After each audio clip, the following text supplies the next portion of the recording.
On this episode of What's in the Fridge, I'm creating a similar pastry like I did with the feta, but this one's gonna be mushroom filling. It's a filling I had in France in some pastry, and honestly, if you make this, if you get this in a restaurant or bakery, it will cost you like $7 per slice. So all of this was definitely under $7. I have 24 ounces of mushrooms, 2 puff pastry, some parsley, and shredded cheese. First, I'm gonna blend the mushrooms. You can chop it up too if you want. I think this is just quicker. I'm using the 7 cup Cuisinart food processor, and I think maybe if you use a bigger one that you can blend process all of the mushrooms all together, but for me it kind of just stuck to the side because it's a medium-sized cup.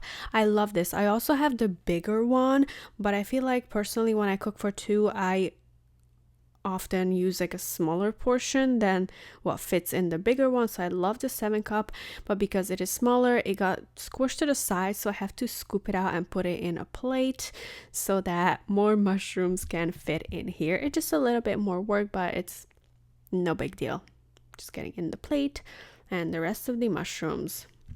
Now, I think why it's better to have the mushrooms chopped up so finely, because when you bite into it, big mushroom chunks are not gonna fall out as if I were to slice it. Hot oil and like three cloves of minced garlic. I'm just gonna cook this a little bit in the oil. Make sure don't leave it because it will burn. And 1 whole onion sauteed. Now I pre-made my sauteed onion. This little bucket has like a whole bag of sauteed onion, about like 10 of them. I just buy them at Costco and then do it once, and then it will last me for like 2 months, really depending on how much I use it, but it will last in the fridge for a while. I love this. It saved me so much time. I could just put a big spoon in there and there was about 1 whole onion, and there you go. I have sauteed onion on hand all the time. Put the mushrooms in, and now this is gonna release a lot of liquid, and then that's going to evaporate. But after the liquid evaporate, that's when I am adding my salt, about 1 teaspoon of salt. The puff pastry is not salted, so all the salt is going to come from here. And see, after like 15 minutes, the water has evaporated.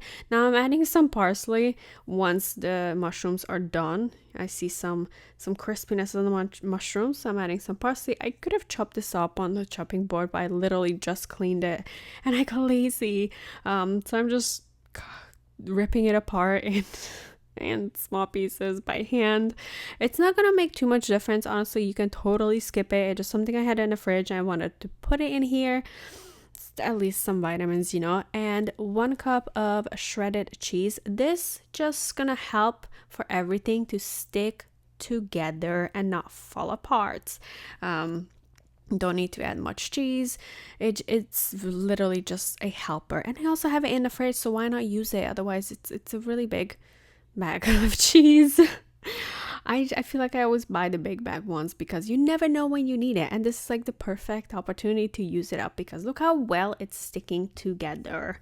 And now on to my puff pastry. I have 2 puff pastries. I always buy them at Trader Joe's during the winter, the red box one that uses all butter, and I stuck it up in my freezer. Onto the first layer of puff pastry, I'm putting down the mushroom paste. Basically it's like a mushroom paste, and then just spread it out evenly. I think in the feta one I mentioned that it was almost embarrassing how fast we ate the feta one, but this was gone even faster.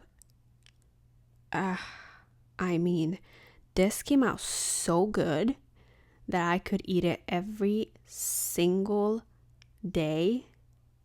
And mushrooms are low calorie, so I think it kind of balances out because the puff pastry is high calorie. So, and I'm also adding a little bit more cheese on top, just to like add an extra layer of structure to hold it together. Totally not necessary, but I just did because why not? I do like cheese. And then the second layer of puff pastry on top. Now I'm preheating the oven to 400. And I want it to be like smaller, hand holdable size. So I'm cutting 2 longer slices on the sideways. And the pizza cutter, I love using the pizza cutter on puff pastry. It will not damage the silicone mat underneath. And then give it an egg brush. And we're gonna bake this for 20 minutes and then see if you need an extra 3-4 minutes. I always need an extra 4 minutes. So for my oven, 24 minutes exactly, but start with 20 minutes. So for the topping, I thought of adding everything but the bagel seasoning. This is from Trader Joe's because it has onion in it. So the onion and mushroom go well together, so why not add this one?